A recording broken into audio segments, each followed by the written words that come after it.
Você escreveu dizendo que leu o livro O Grande Conflito, de Ellen White, e que nele a autora diz que Satanás levará sobre si os nossos pecados.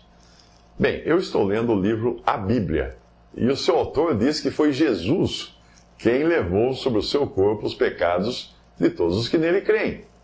Diz também que é o seu sangue que faz propiciação por nossos pecados. Aliás, diz que tudo que se refere à nossa salvação foi consumado por Cristo, e sem a ajuda de ninguém, nem minha, e muito menos do diabo.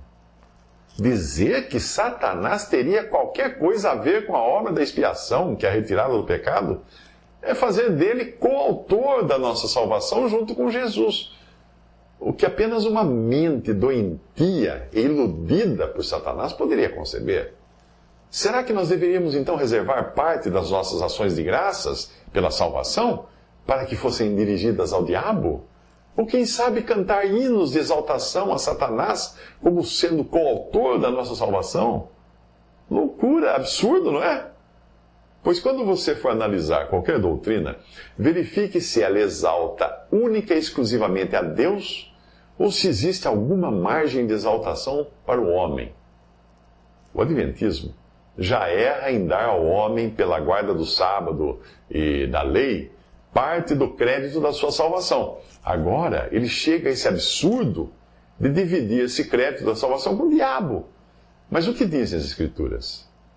Ele, Jesus, foi ferido por causa das nossas transgressões e moído por causa das nossas iniquidades. O castigo que nos traz a paz estava sobre ele e pelas suas pisaduras fomos sarados. Todos nós andávamos desgarrados como ovelhas, cada um se desviava pelo seu caminho.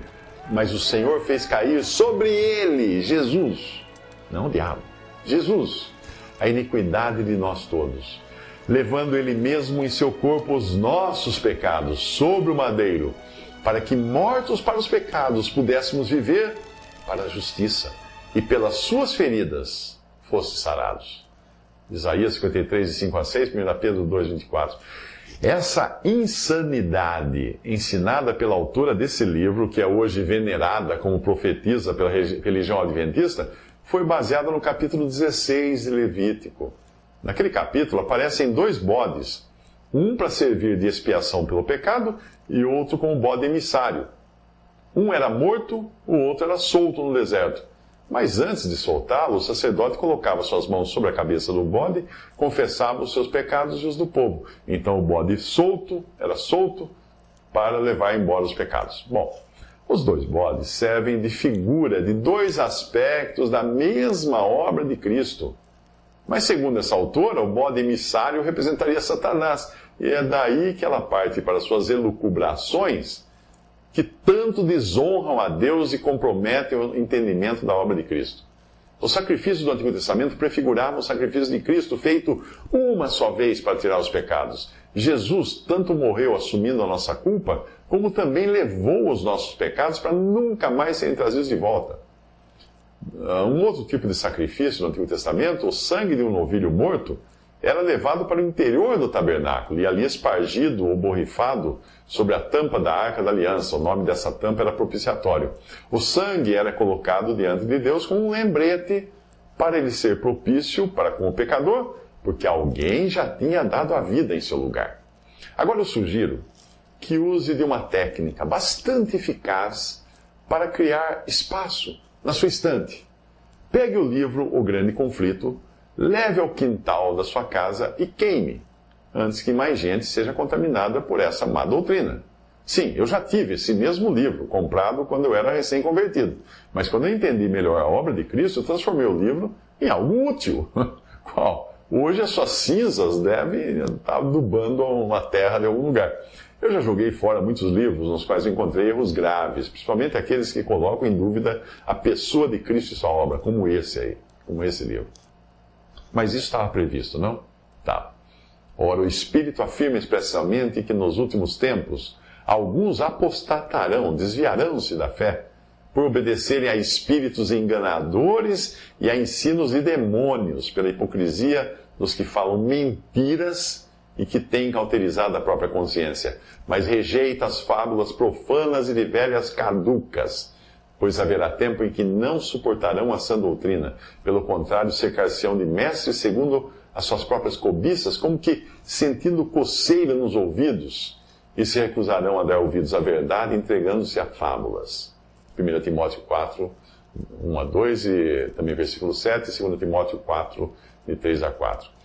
Quando você pesquisa a biografia de muitos dos líderes e fundadores de religiões, você descobre que em algum momento, ou com uma certa frequência, essas pessoas diziam ter tido algum sonho, alguma revelação inédita da parte de Deus. É o caso do Adventismo do Sétimo Dia, que até hoje exige dos seus membros o reconhecimento de Ellen White como sua profetisa.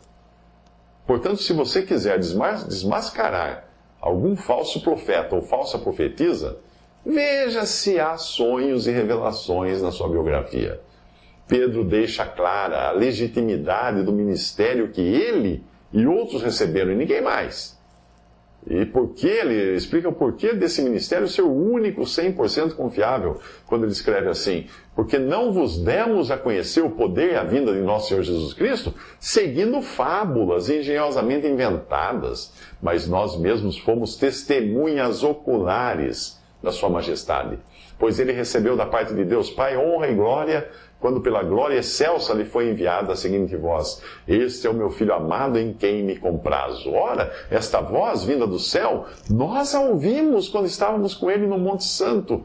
Temos assim tanto mais confirmada a palavra profética, e fazeis bem em atendê-la, como a uma candeia que brilha em lugar tenebroso, até que o dia clareie e a estrela da alva nasce em vossos corações, sabendo primeiramente isto, que nenhuma profecia da Escritura provém de particular elucidação ou de produção própria.